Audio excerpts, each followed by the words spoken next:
Hi guys, welcome back to our YouTube channel Lavanya classes. ಇವತ್ತು ನಾವು digital entrepreneurship third chapter module 3 digital marketing and growth ಸ್ಟ್ರಾಟಜಿನ study ಮಾಡ್ತಾ ಇದ್ವಿ. Already first chapter ಮತ್ತು second chapter upload ಆಗಿದೆ, ಪ್ಲೇಲಿಸ್ಟಲ್ಲಿ ಹೋಗಿ ಚೆಕ್ ಮಾಡಿ. ಆ್ಯಂಡ್ ನೀವಿನ್ನೂ ನಮ್ಮ ಚಾನಲ್ಗೆ ಸಬ್ಸ್ಕ್ರೈಬ್ ಆಗಿಲ್ಲ ಅಂತ ಸಬ್ಸ್ಕ್ರೈಬ್ ಆಗಿ, ವಿಡಿಯೋ ಇಷ್ಟ ಆದ ಲೈಕ್ ಮಾಡಿ, ಶೇರ್ ಮಾಡಿ. ಆ್ಯಂಡ್ ಏನಂದರೆ ನಾನು ಏನು ಎಕ್ಸ್ಪ್ಲನೇಷನ್ ಕೊಟ್ಟಿರ್ತೀನೋ ಅದು ನಾನು ನೋಟ್ಸ್ ಪ್ರಿಪೇರ್ ಮಾಡಿರ್ತೀನಲ್ಲ, ತುಂಬ ಈಸಿಯಾಗಿ ಪ್ರಿಪೇರ್ ಮಾಡಿರ್ತೀನಿ. ಸೊ ಅದರಿಂದನೇ ಮಾಡೋದು. ಸೊ ಇದನ್ನು ಒಂದು ಸತಿ ಕಂಪ್ಲೀಟ್ ವಿಡಿಯೋನ ನೋಡಿ. ಆ್ಯಂಡ್ ನೋಟ್ಸ್ ಬೇಕಂದರೆ ಡಿಸ್ಕ್ರಿಪ್ಷನಲ್ಲಿ ಇನ್ಸ್ಟಾಗ್ರಾಮ್ ಐಡಿನ ಹಾಕಿರ್ತೀನಿ. ನೀವು ನನಗಲ್ಲಿ DM ಮಾಡಿದ್ರೆ ನಾನು ನಿಮಗೆ ನೋಟ್ಸನ್ನು ಸೆಂಡ್ ಮಾಡ್ತೀನಿ.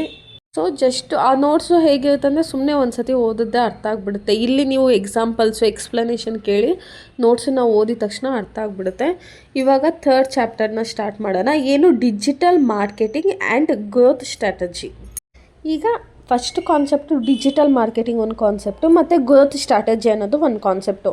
ನಿಮಗೆ ಕ್ವಶನ್ ಹೇಗೆ ಕೇಳ್ತಾರೆ ಅಂದರೆ ಒಂದು 8 ಮಾರ್ಕ್ಸ್ 14 ಮಾರ್ಕ್ಸ್ ಅಂತ ಬಂದಾಗ 8 ಮಾರ್ಕ್ಸ್ ಒಂದು ಕಾನ್ಸೆಪ್ಟ್ ಮೇಲೆ 14 ಮಾರ್ಕ್ಸ್ ಒಂದು ಕಾನ್ಸೆಪ್ಟ್ ಮೇಲೆ ಕ್ವಶನ್ನ ಕೇಳೋದು. ಇವಾಗ ನಾವು ಫಸ್ಟು ಡಿಜಿಟಲ್ ಮಾರ್ಕೆಟಿಂಗ್ ಅಂದರೆ ಏನಂತ ನೋಡೋಣ. ಲೈಕ್ ಆಲ್ಮೋಸ್ಟ್ ನಿಮಗೆ ಗೊತ್ತಿರುತ್ತೆ ಅನಿಸುತ್ತೆ. ಮಾರ್ಕೆಟಿಂಗ್ ಅಂದರೆ ಏನು? ಒಂದು ಪ್ರಾಡಕ್ಟನ್ನ ನೀವೇನು ಮ್ಯಾನುಫ್ಯಾಕ್ಚರ್ ಮಾಡಿರ್ತೀರ, ಇಲ್ಲ ಹೊಸದಾಗಿ ಏನು ಲಾಂಚ್ ಮಾಡಿರ್ತೀರ, ಆ ಪ್ರಾಡಕ್ಟನ್ನು ನೀವು ಮಾರ್ಕೆಟಿಂಗ್ ಮಾಡೋ ಅಂಥದ್ದು. ಎಲ್ಲರೂ ಪರ್ಚೇಸ್ ಮಾಡಲಿ, ನಮ್ಮ ಪ್ರಾಡಕ್ಟ್ನ ಯೂಸ್ ಮಾಡಲಿ ಅಂತ ನೀವು ಮಾರ್ಕೆಟಿಂಗ್ ಮಾಡೋ ಅಂಥದ್ದು. ಈಗ ಡಿಜಿಟಲ್ ಮಾರ್ಕೆಟಿಂಗ್ ಅಂದರೆ ಏನು? ಡಿಜಿಟಲ್ ಮಾರ್ಕೆಟಿಂಗ್ ಅಂದರೆ ಡಿಜಿಟಲ್ ಪ್ಲ್ಯಾಟ್ಫಾರ್ಮ್ನ ಯೂಸ್ ಮಾಡಿಕೊಂಡು ನೀವು ಮಾರ್ಕೆಟಿಂಗ್ ಮಾಡೋ ಅಂಥದ್ದು. ಇವಾಗ ಯಾವ ಥರ ಅಂದರೆ, ಇವಾಗ ನಿಮ್ಮ ಫ್ರೆಂಡ್ಸ್ ಗ್ರೂಪಲ್ಲೇ ಇರ್ತಾರೆ ಅಂದ್ಕೊಳ್ಳಿ. ಯಾರೋ ಸಖತ್ತು ಸೋಷಲ್ ಮೀಡಿಯಾದಲ್ಲಿ ಇನ್ಫ್ಲೂಯೆನ್ಸರು, ಕಂಟೆಂಟ್ ಕ್ರಿಯೇಟರು ಆಗಿರ್ತಾರೆ ಅಂದ್ಕೊಳ್ಳಿ. ಸೊ ಅವಾಗ ಏನು ಮಾಡ್ತಾರೆ, ನಾನೇನೋ ಒಂದು ಹೊಸದಾಗಿ ಲಾಂಚ್ ಮಾಡಿದ್ದೀವಿ. ಲೈಕ್ ಫಾರ್ ಎಕ್ಸಾಂಪಲ್ ನಾನೇ ಯಾವುದೋ ಒಂದು ಹೊಸ ಪ್ರಾಡಕ್ಟ್ನ ಲಾಂಚ್ ಮಾಡಿರ್ತೀನಿ ಅಂದ್ಕೊಳ್ಳಿ, ಸಖತ್ತಾಗಿರುತ್ತೆ. ಸೊ ಅವಾಗ ಏನು ಮಾಡ್ತೀನಿ ಅಂದರೆ, ನಾನು ನಮ್ಮ ಫ್ರೆಂಡ್ಸ್ ಅದು ಇನ್ಫ್ಲೂಯೆನ್ಸರೋ ಅವ್ರಿಗೋ ಇವ್ರಿಗೋ ಹೇಳಿಬಿಟ್ಟು ನಾನು ಮಾರ್ಕೆಟಿಂಗ್ ಮಾಡಿಸ್ತೀನಿ. ಹೇಗೆ ಡೈರೆಕ್ಟಾಗಿ ಮಾರ್ಕೆಟಿಂಗ್ ಮಾಡಿಸೋದಕ್ಕಾಗುತ್ತಾ? ಇಲ್ಲ. ಈಗ ನಾನು ಏನಾದರೂ ಕ್ಲೋತಿಂಗ್ ಇಂಡಸ್ಟ್ರಿಲಿದ್ದೆ, ಅದನ್ನು ಫಸ್ಟು ನಾನು ಹಾಕ್ಕೊಂಡು ಚೆನ್ನಾಗಿ ಮೇಕಪ್ ಮಾಡಿಕೊಂಡು, ನೋಡಿ ಈ ಸೀರೆ ಚೆನ್ನಾಗಿದೆ, ನೀವು ಹಾಕ್ಕೊಳ್ಳಿ, ನನ್ನ ಕಡೆಯಿಂದ ತೊಗೊಂಡ್ರೆ ನಿಮಗೆ 20% ಡಿಸ್ಕೌಂಟ್ ಸಿಗುತ್ತೆ ಅಂತ ಮಾರ್ಕೆಟಿಂಗ್ ಮಾಡೋದಿರ್ಬೋದು. ಮತ್ತು ನೀವು ನೋಡಿರ್ತೀರ ಅನಿಸುತ್ತೆ. ಲೈಕ್ ಅದು ತಪ್ಪಂತ ಹೇಳೋದಿಲ್ಲ ನಾನು. ಇವಾಗ ಹೇಗೆ ಅಂದರೆ, ಈಗ ದೊಡ್ಡ ದೊಡ್ಡ ಕಂಪ್ನಿ ಈಗ ಎಕ್ಸ್ಟ್ರಾ ಕಾಫಿ ಪೌಡರ್ ಅನಿಸುತ್ತೆ, ಅದು ಬಂದಿದೆ, ತುಂಬ ಚೆನ್ನಾಗಿದೆ ಫ್ಲಿಪ್ಕಾರ್ಟಲ್ಲಿ. ಅದು 100 ಗ್ರಾಮ್ ಬಂದುಬಿಟ್ಟು ನೀವು ಹೊರಗಡೆ ತೊಗೊಳ್ಳೋ ಹಾಗಿದ್ದೆ ಎಷ್ಟಿದೆ, 90 ರುಪೀಸ್ ಏನೋ ಇದೆ ಅದು MRP ಬಂದು. ಬಟ್ ಅವರು ನಮಗೆ ಫ್ಲಿಪ್ಕಾರ್ಟಲ್ಲಿ ಜಸ್ಟ್ 1 ರೂಪೀಸು ಕೊಟ್ಟಿದ್ದು. ಯಾಕೆ 1 ರೂಪೀಸು ಕೊಟ್ಟಿದ್ದು ಅಂದರೆ, ಅವ್ರ ಪ್ರಾಡಕ್ಟ್ ಸಕ್ಕತ್ತಾಗಿದೆ. ಅದು ಕಾಫಿ ಪೌಡರ್ ಅಂತೂ ಸೈಕ್ ಆಗಿಬಿಡುತ್ತೆ. ನೀವು ಕಾಫಿ ಕುಡಿದ ತಕ್ಷಣ ಲೈಕ್ ಫುಲ್ ಖುಷಿ ಆಗಿಬಿಡುತ್ತೆ ನಿಮಗೆ. ಸೊ ಅಷ್ಟು ಚೆನ್ನಾಗಿ ಅದನ್ನು 1 ರೂಪೀಸಿಗೆ ಯಾಕೆ ಕೊಟ್ಟು ಅಂದರೆ, ಫಸ್ಟ್ ಟೇಸ್ಟ್ ಮಾಡಲಿ ನಮ್ಮ ಜನ, ಫಸ್ಟು ತೊಗೊಳ್ಳಿ ಅಂತ. ನಿಮ್ಮದು ಸ್ಟಾರ್ಟಿಂಗ್ ಫಸ್ಟ್ ಸೆಮ್ಮಲ್ಲಿ ಮಾಡರ್ನ್ ಮಾರ್ಕೆಟಿಂಗ್ ಇತ್ತು ಗೊತ್ತಾ? ಸೊ ಅಲ್ಲೂ ನಾವೇನು ಹೇಳ್ತೀವಿ, ಅಲ್ಲೆಲ್ಲ ನೀವು ವಿಷುವಲಾಗಿ ಟಚ್ ಮಾಡ್ಬೋದು. ಬಟ್ ಇಲ್ಲೇನು ಮಾಡ್ತಾರೆ ಅಂದರೆ, ಆನ್ಲೈನ್ನ ಯೂಸ್ ಮಾಡಿಕೊಂಡು ಮಾರ್ಕೆಟಿಂಗ್ ಮಾಡೋವಂಥದ್ದು. ಈಗ ಫ್ಲಿಪ್ಕಾರ್ಟಲ್ಲೂ ಅಷ್ಟೇ. ಕೆಲವು ಸ್ಟಾರ್ಟಿಂಗಲ್ಲೆಲ್ಲ ಫ್ಲಿಪ್ಕಾರ್ಟಲ್ಲಿ ಹೇಗಿತ್ತು ಅಂದರೆ, ನೀವು 1000 ರೂಪೀಸ್ ಮೇಲೆ 750 ರೂಪೀಸ್ ಮೇಲೆ ಏನಾದರೂ ನೀವು ಆರ್ಡರ್ ಮಾಡಿದ್ರೆ 4 ಐಟಮ್ಸು ನಿಮಗೆ 1 ರೂಪೀಸಿಗೆ ಸಿಗುತ್ತೆ. ಲೈಕ್ ನಿಮಗೆ ಬಾದಾಮ್ ಇರ್ಬೋದು, ಆಮೇಲೆ 1/2 kg ಶುಗರು, ಆಮೇಲೆ ಒಂದು 100 ml ಅಷ್ಟು ಗೀ, ಮತ್ತು ಯಾವುದೋ ಒಂದು ಚಾಕ್ಲೇಟು, ಇದೆಲ್ಲ 1 ರೂಪೀಸಿಗೆ ಕೊಡ್ತಾಯಿದ್ದು ನಿಮಗೆ. ಯಾಕೆ ಅಂದರೆ ಮಾರ್ಕೆಟಿಂಗ್ ಜನ ತೊಗೋಬೇಕು. ಒಂದು ಸತಿ ತೊಗೊಳಕ್ಕೆ ಸ್ಟಾರ್ಟ್ ಮಾಡಿಬಿಟ್ರೆ ಆಮೇಲೆ ಕಂಪ್ಲೀಟ್ ಅಡಿಕ್ಟ್ ಆಗಿಬಿಡ್ತಾರಲ್ವ, ಅದಕ್ಕೇ. ಸೊ ಈಗ ಡಿಜಿಟಲ್ ಮಾರ್ಕೆಟಿಂಗ್ ಅಂದರೆ, ಇವಾಗೆಲ್ಲ ನೀವು ನೋಡಿರ್ತೀರ ಕಂಪ್ಲೀಟಾಗಿ ನಾವೆಲ್ಲನೂ ಡಿಜಿಟಲ್ ಮಾರ್ಕೆಟಿಂಗ್ ಮೇಲೆ ಡಿಪೆಂಡ್ ಆಗಿರೋದು. ಫಸ್ಟೆಲ್ಲ ಹೇಗಿತ್ತು, ಏನಾದರೂ ಒಂದು ಪ್ರಾಡಕ್ಟು ಮಾರ್ಕೆಟಿಗೆ ಬಂದಿದೆ ಅಂದರೆ ನ್ಯೂಸ್ ಪೇಪರಲ್ಲಿ, TVಲಿ, ರೇಡಿಯೋಲಿ ಮಾರ್ಕೆಟಿಂಗ್ ಮಾಡ್ತಾಯಿದ್ದು. ಅದೇ ಇವಾಗ ಏನು ಮಾಡ್ತಾರೆ, ಸೋಷಲ್ ಮೀಡಿಯಾದಲ್ಲಿ ಇರ್ಬೋದು, ಕಂಪ್ಲೀಟ್ ಸೋಷಲ್ ಮೀಡಿಯಾದಲ್ಲಿ. ಇವಾಗ ನೀವು ಸೀರಿಯಲ್ನ ನೋಡ್ತಿರ್ತೀರ ಅಂದ್ಕೊಳ್ಳಿ, ಯಾವುದೋ ಒಂದು, ಆವಾಗ ಆ ಸೀರಿಯಲ್ನಲ್ಲಿ ಒಳಗಡೆ ಇನ್ನೊಂದು ಅಡ್ವರ್ಟೈಸ್ ಬರುತ್ತೆ, ಒಂದು 2 ಸೆಕೆಂಡ್ಸು, ಯಾವುದಾದ್ರೂ ಒಂದು ಜೇನುತುಪ್ಪದ್ದೋ ಇಲ್ಲಾಂದರೆ ವಿಮ್ ಜೆಲ್ಲೋ ಏನಲ್ಲ ಏನು. ಯಾಕಂದರೆ ಸೀರಿಯಲ್ ನೋಡುವಾಗ ಜನರಿಗೆ ಇದು ಯಾವುದೋ ಹೊಸ ಪ್ರಾಡಕ್ಟ್ ಅಲ್ವಾ, ಚೆನ್ನಾಗಿದೆ ಅಂತೆಲ್ಲ. ಸೊ ಈ ಥರ ಎಲ್ಲನೂ ಪ್ರಮೋಷನ್ ಮಾಡೋದು. ಅವ್ರ ಮೇನ್ ಏನಂದರೆ ಕಂಪ್ಲೀಟಾಗಿ ಎಲ್ಲರಿಗೂ ಪ್ರತಿಯೊಬ್ಬರಿಗೂ ಗೊತ್ತಾಗಲಿ. ಮತ್ತು ಇವಾಗ ನೀವೇ ಆಗಿರಲಿ, ಮನೇಲಿ ಜಾಸ್ತಿ TV ನೋಡ್ತಾ, ನ್ಯೂಸ್ ಪೇಪರ್ ನೋಡ್ತಾ, ಏನೂ ನೋಡೋಲ್ಲ. ಸೊ ಆಲ್ಮೋಸ್ಟ್ ಅವ್ರಿಗೆ ರೆಕಾರ್ಡ್ ಸಿಗುತ್ತೆ, ಎಷ್ಟು ಜನ ಫೋನಲ್ಲಿ ನೋಡ್ತಿದ್ದಾರೆ, ಎಷ್ಟು ಜನ ಯಾವ ಆ್ಯಪ್ ಯೂಸ್ ಮಾಡ್ತಿದ್ದಾರೆ ಅಂತ. ಸೊ ಸೋಷಲ್ ಮೀಡಿಯಾನ ಇಟ್ಕೊಂಡು ಏನು ಮಾಡ್ತಾರೆ, ಪ್ರಮೋಷನ್ ಮಾಡ್ತಾರೆ. ಸೊ ಅದನ್ನು ನಾವು ಡಿಜಿಟಲ್ ಮಾರ್ಕೆಟಿಂಗ್ ಅಂತ ಹೇಳ್ತೀವಿ. ಈಗ digital marketing refers to the use of digital channels. ಏನು ಮಾಡ್ತಾರೆ ಮಾರ್ಕೆಟಿಂಗ್ ಮಾಡುವಾಗ, ಡಿಜಿಟಲ್ ಚಾನಲ್ಸ್ ಯೂಸ್ ಮಾಡ್ತಾರೆ, ಆನ್ಲೈನ್ ಪ್ಲ್ಯಾಟ್ಫಾರ್ಮ್ ಯೂಸ್ ಮಾಡ್ತಾರೆ, ಇಂಟರ್ನೆಟ್ ಟೆಕ್ನಾಲಜೀಸ್ನ ಯೂಸ್ ಮಾಡಿಕೊಂಡು ಅವ್ರ ಪ್ರಾಡಕ್ಟನ್ನು ಪ್ರಮೋಟ್ ಮಾಡ್ತಾರೆ. ಅರ್ಥ ಆಯ್ತಾ? ಆಮೇಲೆ ಅವ್ರದ್ದೊಂದು ಏನು ಪ್ರಾಡಕ್ಟ್ ಇದೆಯೋ ಅದನ್ನು ಬ್ರ್ಯಾಂಡ್ ಕ್ರಿಯೇಟ್ ಮಾಡೋದಕ್ಕೆ ಟ್ರೈ ಮಾಡ್ತಾರೆ. ಇವಾಗ ಐಫೋನ್ ಲಾಂಚ್ ಮಾಡಿಬಿಟ್ಟು ನೀವು ಹೋಗ್ಬಿಟ್ಟು ಐಫೋನ್ನೆಲ್ಲ ಪ್ರಮೋಷನ್ ಬಂದು ನೀವು ಹಳ್ಳಿಲಿ ಕೊಟ್ಟರೆ ಯಾರೂ ತೊಗೊಳ್ಳೋದಿಲ್ಲ. ಸೊ ನಿಮಗೆ ಗೊತ್ತಿರಬೇಕು ಅದನ್ನು ಎಲ್ಲಿ ಲಾಂಚ್ ಮಾಡಬೇಕು, ಯಾವ ಜನ ತೊಗೋತಾರೆ ಅಂತೆಲ್ಲದು ತಲೆಯಲ್ಲಿ ನಿಮಗಿರಬೇಕು. ಇವಾಗ ಫಾರ್ ಎಕ್ಸಾಂಪಲ್ ನೀವು ನೋಡಿರ್ತಾರೆ ಅನಿಸುತ್ತೆ, ಐಫೋನ್ ತೊಗೊಂಡಿರ್ತಾರೆ 1.5 ಲಕ್ಷ ಹಾಕಿ, ಐಫೋನ್ ರೇಟ್ ಕಮ್ಮಿ ಆಗಿಬಿಟ್ಟಿದೆ, ಅದೇ ಗೋಲ್ಡ್ ತೊಗೊಬಿಟ್ಟಿದ್ದೆ ಇವಾಗ 1.5 ಲಕ್ಷ ಇರೋದು 3 ಲಕ್ಷ ಆಗಿಬಿಡೋದು. ಅರ್ಥ ಆಗ್ತಿದೆಯಾ? ಇವಾಗ ನಾನು ಡಿಜಿಟಲ್ ಮಾರ್ಕೆಟಿಂಗು, ಇವಾಗ ಫಾರ್ ಎಕ್ಸಾಂಪಲ್ ನೀವು ಇವಾಗಲೇ ಗೂಗಲ್ಗೆ ಹೋಗ್ಬಿಟ್ಟು ಯಾವುದಾದ್ರು ಸ್ಮಾರ್ಟ್ ಫೋನು, ಸ್ಮಾರ್ಟ್ ವಾಚ್ ಅಂತ ಸರ್ಚ್ ಮಾಡಿ, ಫಸ್ಟ್ ಬರೋದೆ ನಿಮಗೆ ಅಮೆಝಾನು, ಫ್ಲಿಪ್ಕಾರ್ಟು. ಅರ್ಥ ಆಗ್ತಿದೆಯಾ? ಗೂಗಲ್ಗೆ ಹೋಗ್ಬಿಟ್ಟು ಸರ್ಚ್ ಮಾಡಿ, ಲೈಕ್ ಫಸ್ಟ್ ಬರೋದೆ ಅಮೆಝಾನ್, ಫ್ಲಿಪ್ಕಾರ್ಟು. ಸೊ ಏನು ಮಾಡ್ತಾರೆ ಅಂದರೆ ವೆಬ್ಸೈಟ್ನ ಆ ಥರ ಬಿಲ್ಡ್ ಮಾಡಿರ್ತಾರೆ ಗೂಗಲ್ ಜೊತೆ. ಅರ್ಥ ಆಗ್ತಿದೆ ಅಲ್ವಾ ನಿಮಗೆ? ಏನೇ ಒಂದು ಪ್ರಾಡಕ್ಟ್ ಇದೆ ಅಮೆಝಾನಲ್ಲಿ ಸಿಗುತ್ತೆ, ಫ್ಲಿಪ್ಕಾರ್ಟಲ್ಲಿ ಸಿಗುತ್ತೆ ಅಂತ ಇರ್ಬೋದು. ಇಲ್ಲಾಂದರೆ ಕೆಲವೊಂದು ಐಟಮ್ಸು ನಿಮಗೆ ಫೇಸ್ಬುಕ್, ಇನ್ಸ್ಟಾಗ್ರಾಮ್, ಟ್ವಿಟರಲ್ಲಿ ಗೊತ್ತಾಗುತ್ತೆ ಯಾವುದಾದ್ರು ಪ್ರಾಡಕ್ಟ್ ಲಾಂಚ್ ಆಗಿದೆ. ಇಲ್ಲಾಂದರೆ ಈ ಕಂಟೆಂಟ್ ಕ್ರಿಯೇಟರ್ಸ್ನ ಇಟ್ಕೊಂಡು ಮಾರ್ಕೆಟಿಂಗ್ ಮಾಡೋವಂಥದ್ದು. ಅಂದರೆ ಲೈಕ್ ನೋಡಿರ್ತಾರೆ ಅನಿಸುತ್ತೆ, ಹೊಸದಾಗೆಲ್ಲ ಇನೋವೇಟಿವ್ ಆಗೆಲ್ಲ ಪ್ರಾಡಕ್ಟ್ ಬಂದಿರುತ್ತೆ. ಕಂಟೆಂಟ್ ಕ್ರಿಯೇಟರ್ಸ್ ಎಲ್ಲ ಇದು ನೋಡಿ ಸಖತ್ತಾಗಿದೆ ಪ್ರಾಡಕ್ಟು, ನಿಮ್ಗೇನಾದರೂ ಬೇಕಂದರೆ ಆ ಲಿಂಕ್ ಅಂತ ಕಮೆಂಟ್ ಮಾಡಿ, ನಾನು ಲಿಂಕನ್ನ ಕಳಿಸ್ತೀನಿ ಅಂತ ಕಳಿಸ್ತಾರೆ ಗೊತ್ತಾ? ಆ ಥರನೂ ಮಾರ್ಕೆಟಿಂಗ್ ಮಾಡ್ಬೋದು. ನೆಕ್ಸ್ಟು ಇಮೇಲ್ ಮತ್ತು ಮೊಬೈಲ್ ಮಾರ್ಕೆಟಿಂಗು. ನೀವು ನೋಡಿರ್ತೀರ ಅನಿಸುತ್ತೆ, ಇಮೇಲ್ಗೆಲ್ಲನೂ ಮೇಲ್ ಬರುತ್ತೆ. ಏನಾದರೂ ಒಂದು ಹೊಸ ಪ್ರಾಡಕ್ಟ್ ಬಂದರೆ ಅಮೆಝಾನ್ ಇಲ್ಲ ಫ್ಲಿಪ್ಕಾರ್ಟು ಎಲ್ಲ ನಿಮಗೆ ಕಳಿಸಿರ್ತಾರೆ, 20% ಆಫರ್ ಇದೆ ಹೊಸ ಪ್ರಾಡಕ್ಟ್ ಮೇಲೆ ಪರ್ಚೇಸ್ ಮಾಡಿ ಅಂತ. ಇಲ್ಲಾಂದರೆ ಯೂಟ್ಯೂಬಲ್ಲೂ ಆ್ಯಡ್ಸೆನ್ಸಲ್ಲಿ, ಇನ್ಸ್ಟಾಗ್ರಾಮ್ ಆ್ಯಡ್ಸಲ್ಲಿ, ಯೂಟ್ಯೂಬಲ್ಲಿ ಆ್ಯಡ್ಸ್ ಎಲ್ಲ ನೀವು ನೋಡಿರ್ತೀರ ಅನಿಸುತ್ತೆ. ಯೂಟ್ಯೂಬಿಂದ ಎಲ್ಲನೂ ಏನಾದರೂ ಹೊಸದಾಗಿ ಲಾಂಚ್ ಆಗಿದೆ, ಯೂಟ್ಯೂಬ್ ಅವರು ದುಡ್ಡು ತೊಗೊಂಡು ಇನ್ನು ಮಿಕ್ಕಿದವ್ರನ್ನ, ಈಗ ನಮ್ಮದೇ ಒಂದು ಚಾನಲ್ ಇದೆ ಅಂದ್ಕೊಳ್ಳಿ, ನಮ್ಮ ಚಾನಲಲ್ಲಿ ಏನು ಆ್ಯಡ್ಸ್ ಆಗ್ತದೆ, ಯಾವ ಥರ ಅಡ್ವರ್ಟೈಸ್ಮೆಂಟ್ ಬರುತ್ತೆ ನಮಗೆ ಗೊತ್ತಿರಲ್ಲ. ಲೈಕ್ ಏನು ಮಾಡ್ತಾರೆ ಅಂದರೆ ಯೂಟ್ಯೂಬರ್ ದುಡ್ಡು ತೊಗೊಂಡು ಅವರು ನಮ್ಮ ಇದ್ರಲ್ಲಿ ಹಾಕ್ಕೊಂಡು ಮಾಡೋವಂಥದ್ದು. ಅರ್ಥ ಆಗ್ತಾ ಇದೆಯಲ್ವಾ ನಿಮಗೆ? ಮಾರ್ಕೆಟಿಂಗ್, ಒಂದು ಪ್ರಾಡಕ್ಟ್ನ ಮಾರ್ಕೆಟಿಂಗ್ ಮಾಡ್ತಾ ಇದ್ದಾನಲ್ಲ, ಅದು ಡಿಜಿಟಲ್ ವೈಸಲ್ಲಿ ಹೇಗೆ ಮಾಡ್ತಾನೆ ಅಂತ. ಈಗ ಈಗ ಪ್ರಮೋಷನ್ನು ಯಾವುದ್ರ ಮೂಲಕ ಮಾಡ್ತಾನೆ, ಒಂದು ಇಂಟರ್ನೆಟ್ನ ಯೂಸ್ ಮಾಡಿಕೊಂಡು ಜನರಿಗೆ ಅಟ್ರ್ಯಾಕ್ಟ್ ಮಾಡಿ ಮತ್ತು ನಮ್ಮಲ್ಲೇ ಎಂಗೇಜ್ ಇರೋ ಥರ ಮಾಡ್ಕೋತಾರೆ. ಈಗ ಫಾರ್ ಎಕ್ಸಾಂಪಲ್ ನಿಮಗೇನೋ ಒಂದು ಐಟಮ್ಸ್ ಬೇಕು ಅಂತ ಎಲ್ಲಿ ಹೋಗಿ ಫ್ಲಿಪ್ಕಾರ್ಟಲ್ಲೋ ಅಮೆಝಾನಲ್ಲೋ ಸರ್ಚ್ ಮಾಡಿರ್ತಾರೆ ಅಂದ್ಕೊಳ್ಳಿ. ಸೊ ಅದೇ ಥರ ಸಿಮಿಲರ್ ಪ್ರಾಡಕ್ಟ್ಸ್ ಏನಾಗ್ತಾ ಹೋಗುತ್ತೆ ನಿಮಗೆ ಇನ್ಸ್ಟಾಗ್ರಾಮಲ್ಲೂ ಬರುತ್ತೆ, ಫೇಸ್ಬುಕ್ಕಿಗೆ ಹೋದರೆ ಫೇಸ್ಬುಕ್ಕಿಗೂ ಬರುತ್ತೆ, ಟ್ವಿಟ್ಟರ್ಗೂ ಬರುತ್ತೆ. ಸೊ ಕಂಟಿನ್ಯೂಸ್ ಆಗಿ ನಿಮ್ಗೆ ಅದೇ ಪ್ರಾಡಕ್ಟ್ ತೊಗೊಳ್ಳೋ ಗಂಟ ಕಂಪ್ಲೀಟಾಗಿ ಎಂಗೇಜ್ ಮಾಡಿಬಿಡ್ತಾರೆ. ನಿಮಗೆ ಇರಿಟೇಟ್ ಆಗಿಬಿಡ್ಬೇಕು, ಒಂದು ನೀವು ತೊಗೋಬೇಕು ಇಲ್ಲ ಸ್ಕಿಪ್ ಮಾಡಬೇಕು, ಅಷ್ಟು ಇರಿಟೇಟ್ ಮಾಡಿಬಿಡುತ್ತೆ. ಇಷ್ಟು ಇಂಟ್ರಡಕ್ಷನ್ ಆಫ್ ಡಿಜಿಟಲ್ ಮಾರ್ಕೆಟಿಂಗ್. ಈಗ ನೆಕ್ಸ್ಟ್ ಕಾನ್ಸೆಪ್ಟ್ ನೋಡೋಣ. ಅರ್ಥ ಆಗ್ತಾ ಇದೆ ಅಲ್ಲ ನಿಮಗೆ? ಡಿಜಿಟಲ್ ಮಾರ್ಕೆಟಿಂಗ್ ಟೂಲ್ಸಲ್ಲಿ ನಿಮಗೆ ಯಾವ ಥರ ಬರುತ್ತಂತೆ, first point SEO, search engine optimisation, search engine marketing, search media marketing, email marketing, influencer marketing ಅಂತ ಬರುತ್ತೆ ನಿಮಗೆ. ಈಗ ಸರ್ಚ್ ಇಂಜಿನ್ ಆಪ್ಟಿಮೈಸೇಷನ್ ಅಂದರೆ ನೀವು ಗೂಗಲಲ್ಲಿ ಏನಾದರೂ ಸರ್ಚ್ ಮಾಡ್ತೀರಾ ಅಂದ್ಕೊಳ್ಳಿ. ಇವಾಗ ನಿಮ್ಗೇನೋ ಒಂದು ಶೂ ಬೇಕಾಗುತ್ತೆ, ಫಸ್ಟು ನಿಮ್ಗೆ ರೆಫರ್ ಮಾಡೋದೆ ಗೂಗಲ್ ಏನು ಮಾಡುತ್ತೆ, ಅಮೆಝಾನ್ ಮತ್ತು ಫ್ಲಿಪ್ಕಾರ್ಟು ಫಸ್ಟು 2ನಲ್ಲೇ ಸಿಗುತ್ತೆ. ಆದರೆ ನೀವು ಫಸ್ಟಲ್ಲಿ ಅದು ನೋಡ್ತೀರಾ, ಇನ್ನು ಸ್ಕ್ರೋಲ್ ಮಾಡಿದ್ರೆ ತುಂಬ ಲಿಂಕ್ಗಳಿರುತ್ತೆ ತಾನೇ, ಅದನ್ನ ಹೋಗಿ ಓಪನ್ ಮಾಡ್ತೀರಾ ನೀವು, ನಿಮ್ಗೇನೋ ಒಂದು ಐಟಮ್ಸ್ ಬೇಕಿರುತ್ತೆ ಅಂದ್ಕೊಳ್ಳಿ. ಇನ್ನು ಅಮೆಝಾನ್, ಫ್ಲಿಪ್ಕಾರ್ಟ್ ಬಿಟ್ಟು ಇನ್ನು ಬೇರೆ ಆ್ಯಪಿಂದನೂ ನಿಮಗೆ ಚೆನ್ನಾಗಿ ವೆಬ್ಸೈಟಿಂದ ಸಿಗುತ್ತೆ. ಅದೇ ಫಸ್ಟು 2ನಲ್ಲೇ ನಿಮಗೆ ಅದು ಅಮೆಝಾನ್, ಫ್ಲಿಪ್ಕಾರ್ಟನ್ನೇ ನೋಡಿಬಿಟ್ಟು ನೀವು ಅದೇ ಲಿಂಕನ್ನು ಓಪನ್ ಮಾಡ್ತೀರಾ. ಇನ್ನು ನೀವು ಸ್ಕ್ರೋಲ್ ಡೌನ್ ಮಾಡಿದ್ರೆ ಅಲ್ಲಿ ಪೇಜ್ 1, ಪೇಜ್ 2, ಪೇಜ್ 20 ಗಂಟ ಅಷ್ಟು ಲಿಂಕ್ಗಳಿರುತ್ತೆ. ಈಗೇನು ನೀವು ಪ್ರಾಡಕ್ಟ್ ಸರ್ಚ್ ಮಾಡಿದ್ರಲ್ಲ ಅದು ಅಷ್ಟು ವೆಬ್ಸೈಟಲ್ಲಿರುತ್ತೆ. ಅದೇ ನೀವೇನು ಮಾಡ್ತೀರಾ, ಫಸ್ಟ್ 2ನಲ್ಲಿ ಏನಿದೆಯೋ ಫಸ್ಟಲ್ಲಿ ಏನಿದೆಯೋ ಮೇನು ಫ್ಲಿಪ್ಕಾರ್ಟ್ ಕೆಳಗಿರುತ್ತೆ, ಫಸ್ಟಲ್ಲಿ ಅಮೆಝಾನ್ ಸಿಗ್ತಾ ಅಲ್ಲೇ ಫಸ್ಟ್ ಓಪನ್ ಮಾಡೋದು. ಸೊ ಇದನ್ನೇನಂತ ಹೇಳ್ತೀವಂದರೆ ಸರ್ಚ್ ಇಂಜಿನ್ ಆಪ್ಟಿಮೈಸೇಷನ್. ಯಾವುದು ನಾವು ಜಾಸ್ತಿ ಸರ್ಚ್ ಮಾಡ್ತಿರ್ತೀವಲ್ಲ ಆವಾಗ ಫಸ್ಟ್ ಲಿಸ್ಟಲ್ಲಿ ಬರುತ್ತೆ. ಇವಾಗ ನೀವು ಹೋಗ್ಬಿಟ್ಟು ಏನಾದರೂ ಐಫೋನ್ ಫ್ರಮ್ ಅಮೆಝಾನ್ ಜಾಸ್ತಿ ಏನಾದರೂ ಸರ್ಚ್ ಮಾಡುವಾಗ ಫ್ರಮ್ ಅಮೆಝಾನ್ ಅಂತ ಸರ್ಚ್ ಮಾಡಿ ಏನಾಗಿರುತ್ತೆ, ಅಮೆಝಾನ್ ಅನ್ನೋದು ಫಸ್ಟಲ್ಲಿರುತ್ತೆ. ಅರ್ಥ ಆಗ್ತಿದ್ದಲ್ಲ? ಆವಾಗ ಏನಾಗುತ್ತೆ ಅಂದರೆ, ಈಗ ಇನ್ನೊಬ್ಬರು ಯಾವ ಸರ್ಚ್ ಮಾಡುವಾಗ ಅಮೆಝಾನ್ ಫಸ್ಟಲ್ಲಿರುತ್ತೆ, ಯಾವುದೋ ಬ್ರ್ಯಾಂಡೆಡ್ ಪ್ರಾಡಕ್ಟ್ಸ್ ಇರುತ್ತೆ ಅಮೆಝಾನ್ ಅಂತ ಅಮೆಝಾನಲ್ಲಿ ಕ್ಲಿಕ್ ಮಾಡ್ತಾರೆ. ಅರ್ಥ ಆಗ್ತಿದೆ ಅಲ್ಲ ನಿಮಗೆ? ನೆಕ್ಸ್ಟು ಸರ್ಚ್ ಇಂಜಿನ್ ಮಾರ್ಕೆಟಿಂಗ್ ಅಂದರೆ ಪೇಯ್ಡ್ ಆ್ಯಡ್ಸ್ ಅಂತಲೂ ಹೇಳ್ತೀವಿ. ಈಗ ಸರ್ಚ್ ಇಂಜಿನ್ ಆಪ್ಟಿಮೈಸೇಷನ್ ಅಂದರೆ ಏನಂದಿದ್ದೆ ನಾವು ಜಾಸ್ತಿ ಅದನ್ನು ಓಪನ್ ಮಾಡಿ ಅದೇ ಫಸ್ಟಲ್ಲಿ ಬಂದುಬಿಟ್ಟಿದೆ. ಸರ್ಚ್ ಇಂಜಿನ್ ಮಾರ್ಕೆಟಿಂಗ್ ಅಂತ ಅಂದರೆ ಇವಾಗ ನೋಡಿ ನೀವೇನೋ ಒಂದು ಓಪನ್ ಮಾಡ್ತೀರ ಅಂದ್ಕೊಳ್ಳಿ, ಹೋಗ್ಬಿಟ್ಟು UUCMS ಅಂತ ಗೂಗಲಲ್ಲಿ ಹೋಗಿ ಸರ್ಚ್ ಮಾಡ್ತೀರ. ಅದೇ ಫಸ್ಟು ನಿಮಗೆ UUCMS ಇರುತ್ತೆ. ಇಲ್ಲಾಂದರೆ ಏನಾಗುತ್ತೆ, UUCMSಗಿಂತ ಮುಂಚೆ ಯಾವುದೋ ಒಂದು ವೆಬ್ಸೈಟ್ ಲಿಂಕ್ ಇರುತ್ತೆ. ಅಂದರೆ ಅದು ಬಂದು ಅಫಿಷಿಯಲ್ ವೆಬ್ಸೈಟ್ ಅಲ್ಲ, ಯಾವ ದುಡ್ಡು ಕೊಟ್ಟು ಅದನ್ನು ಫಸ್ಟಲ್ಲಿ ಬರುತ್ತೆ ಮಾಡಿಸೋವಂಥದ್ದು. ಇವಾಗ ನೀವು ಅಷ್ಟೇ ಗೂಗಲಲ್ಲಿ ಯಾವುದು ಸರ್ಚ್ ಮಾಡಿದಾಗ ನನ್ನ ಪ್ರಾಡಕ್ಟು ನಾನೇನೋ ಒಂದು ಸೇಲ್ ಮಾಡ್ತಾಯಿದ್ದೀನಿ, ನನ್ನ ಪ್ರಾಡಕ್ಟೇ ಅವ್ರು ಪರ್ಚೇಸ್ ಮಾಡಬೇಕು ಅಂದ್ಕೊಂಡಾಗ ನೀವೇನು ಮಾಡ್ತೀರಾ, ಗೂಗಲ್ಗೆ ಒಂದಿಷ್ಟು ಅಮೌಂಟ್ ಪೇ ಮಾಡಿಬಿಟ್ಟು ಯಾವುದು ಏನಾದರೂ ಸರ್ಚ್ ಮಾಡಿದ್ರೆ ನನ್ನದೇ ಮೇಲ್ ಇಡಲಿ ಅಂತ. ಬಟ್ ಏನಾಗುತ್ತೆ ಅಂದರೆ ಅಮೆಝಾನ್ ಅಂತೂ ಹೆವಿ ಮಾರ್ಕೆಟ್ ಇರೋದ್ರಿಂದ ಅಮೆಝಾನ್ ಫಸ್ಟು ತೋರಿಸುತ್ತೆ, ಆಮೇಲೆ ಅದು ನಿಮ್ಮ ಲಿಂಕು ತೋರಿಸುತ್ತೆ, ನಿಮ್ಮ ವೆಬ್ಸೈಟು ತೋರಿಸುತ್ತೆ. ನೆಕ್ಸ್ಟ್ ಬಂದು ನಿಮಗೆ ಸೋಷಿಯಲ್ ಮೀಡಿಯಾ ಮಾರ್ಕೆಟಿಂಗ್. ಏನಿದು ಸೋಷಿಯಲ್ ಮೀಡಿಯಾ ಮಾರ್ಕೆಟಿಂಗ್ ಅಂದರೆ ಸೋಷಿಯಲ್ ಮೀಡಿಯಾ ಇಟ್ಕೊಂಡು ಮಾರ್ಕೆಟಿಂಗ್ ಮಾಡೋವಂಥದ್ದು. ಇವಾಗ ನೋಡಿ ಯಾವುದೇ ಒಬ್ಬ ಇನ್ಫ್ಲೂಯೆನ್ಸರ್ ಬರ್ತಾರೆ, ಬಂದ್ಬಿಟ್ಟು ಏನಂತಾರೆ, ನೀವೇನಾದರೂ ಇವಾಗ ಯಾವುದು ಡೊಮಿನೋಸಲ್ಲಿ ಆಫರ್ ಬಿಟ್ಟಿದ್ದಾರೆ, ನೀವೇನಾದರೂ ಒಂದು ಕೂಪನ್ ಕೋಡ್ ಕೊಡ್ತೀನಿ, ಅದನ್ನು ನೀವೇನಾದರೂ ಹೋಗ್ಬಿಟ್ಟು ಅಪ್ಲೈ ಮಾಡಿದ್ರೆ ನಿಮಗೆ ಎಷ್ಟು 100 ರೂಪೀಸಿಗೆ 5 ಪಿಜ್ಜಾ ಸಿಗುತ್ತೆ ಅಂತ ಎಲ್ಲ ಕೊಡ್ತಾರೆ ಅಲ್ವಾ. ಸೊ ಸೋಷಿಯಲ್ ಮೀಡಿಯಾನ ಇಟ್ಕೊಂಡು ಮಾರ್ಕೆಟ್ ಮಾಡೋವಂಥದ್ದು.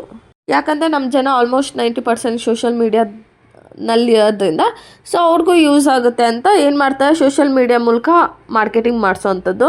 Next email marketing. ಏನಂದರೆ ನಿಮ್ಮ ಇಮೇಲ್ ಕೊಟ್ಟಿರ್ತೀರ ಗೊತ್ತಾ ನೀವು ಕೆಲವೊಂದು ಕಡೆ, ಸೊ ಅದ್ರ ಮೂಲಕ ನಿಮಗೆ ನೀವು ಬೇಕಂದರೆ ನೋಡಿ ಪ್ರಮೋಷನ್ ಅಂತ ಒಂದು ಇರುತ್ತೆ ನಿಮಗೆ ಪಾಪಪ್ಪಲ್ಲಿ ಇಮೇಲಲ್ಲಿ.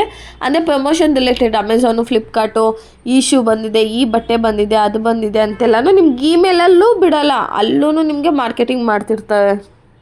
ಅಮೆಝಾನ್ ಯಾವಾಗಲೂ ಸೆಂಡ್ ಮಾಡೋದು ಪ್ರಾಡಕ್ಟ್ ಯು ಮೇ ಲೈಕ್ ಅಂತ ಕಳಿಸೋದಿರ್ಬೋದು. ಆಮೇಲೆ ಸ್ವಿಗ್ಗಿ ಏನು ಮಾಡುತ್ತೆ ಗೊತ್ತಾ, 1 o'clockಗೆ ಈ ಮೇಲ್ ಕಳಿಸುತ್ತೆ, hi dear, I think still you didn't had lunch, come let's have with Swiggy ಅಂತ ಹೀಗೆ ಫುಲ್ಲು ಪ್ರೀತಿಯಿಂದ ಕಳಿಸುತ್ತೆ. ಆಮೇಲೆ ಈ ಸ್ವಿಗ್ಗಿ ಝೊಮ್ಯಾಟೊನಲ್ಲೆಲ್ಲ ಬಂದುಬಿಟ್ಟು ಟೀನೇಜ್ ಅವ್ರಿಗಂತ ಅಲ್ಲಿ ಕೆಲಸಕ್ಕೆ ಇಟ್ಟಿರೋದು. ಯಾಕಂದರೆ ಅವ್ರು ಕಳಿಸೋ ಪ್ರತಿ ಒಂದು ಲೈನ್ಸು ತುಂಬ ಫ್ಲರ್ಟ್ ಮಾಡುತ್ತಾ ಇರುತ್ತಲ್ವ. ಸೊ ಯಾಕಂದರೆ ಈ ವಯಸ್ಸಿನ ಹುಡುಗರಿಗೆ ಅಲ್ವಾ ಅದೆಲ್ಲ ತುಂಬ ಚೆನ್ನಾಗಿ ಬರುತ್ತೆ. ಸೊ ಜಾಸ್ತಿ ಅವರು ಅವ್ರ ಬ್ಯಾಕ್ ಎಂಡಲ್ಲಿ ಟೀನೇಜ್ ಹುಡುಗರನ್ನ ಇಟ್ಕೊಂಡಿರೋದಂತೆ. ಫ್ಲರ್ಟ್ ಮಾಡೋ ಥರ ನೋಟಿಫಿಕೇಷನ್ ಬರುತ್ತೆ ಅಲ್ವಾ. ನಿಮ್ಗೆ ನೋಡಿ ಏನೋ ಒಂದು ನೋಟಿಫಿಕೇಷನ್ ಬಂದರೆ ಪಕ್ಕ ಒಂದು ಹಾರ್ಟ್ ಕೊಟ್ಟಿರ್ತಾರೆ, ರೆಡ್ ಹಾರ್ಟು. ಸೊ ಹೀಗೆಲ್ಲ ಪ್ರಮೋಷನ್ ಮಾಡ್ತಾರೆ. Next influencer marketing. ಈಗ ಇನ್ಫ್ಲೂಯೆನ್ಸರ್ ಕೆಲವೊಬ್ಬರು ಇರ್ತಾರೆ, ನೀವು ನೋಡಿರ್ತೀರ ಎಲ್ಲೋ ಒಂದು ಕಡೆ ತಿನ್ನಕ್ಕೆ ಹೋಗಿರ್ತಾರೆ, ಫುಲ್ಲು ಒಂದು ಬ್ಯಾಗ್ ಹಾಕೊಂಡು ಸಖತ್ತಾಗಿದೆ, ನೀವು ಬನ್ನಿ ಇಲ್ಲಿ ತಿನ್ನಿ, ಬಜ್ಜಿ ಚೆನ್ನಾಗಿರುತ್ತೆ. ಆ್ಯಕ್ಚುಲಿ 10 ರೂಪಾಯಿ ಬಜ್ಜಿ ತಿನ್ನೋಕ್ಕೆ ನೀವು ಒಂದು 100 ರೂಪಾಯಿ ಪೆಟ್ರೋಲ್ ಹಾಕಿಸ್ಕೊಂಡು ಹೋಗಬೇಕು, ಆ ಥರ ಹೇಳ್ತಾರೆ. ಅಂದರೆ ಎಲ್ಲೋ ಹೋಗಿದೆ, ಇಲ್ಲಿ ಇಡ್ಲಿ ಚೆನ್ನಾಗಿದೆ, ಅಲ್ಲಿ ಅದು ಚೆನ್ನಾಗಿದೆ ಅಂದರೆ ಇನ್ಫ್ಲೂಯೆನ್ಸರ್ ಮಾರ್ಕೆಟಿಂಗ್. ಆಮೇಲೆ ಏನು ಮಾಡ್ತಾರೆ, ಅದೇ ಇನ್ಫ್ಲೂಯೆನ್ಸರ್ ಕೈಯಲ್ಲಿ ಏನು ಮಾಡಿಸ್ತಾರೆ, ಈ ಎಣ್ಣೆನ ಯೂಸ್ ಮಾಡಿ.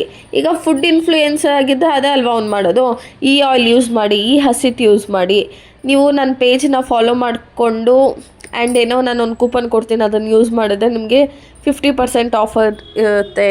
ನೀವು ಚಪಾತಿನ ಕೈಯಲ್ಲಿ ಮಾಡೋ ಅವಶ್ಯಕತೆ ಇಲ್ಲ, ಹೀಗೆ ಹಾಕಿ ಹಿಂಗೆ ಮುಚ್ಚಿ ಹಿಂಗೆ ತೆಗೆದ್ರೆ ಚಪಾತಿ ಆಗೋಗ್ಬಿಡುತ್ತೆ. ಸೊ ಈ ಥರ ಮಿಷಿನ್ಸನ್ನೆಲ್ಲ ಜಾಸ್ತಿ ಪ್ರಮೋಟ್ ಮಾಡ್ತಾರೆ.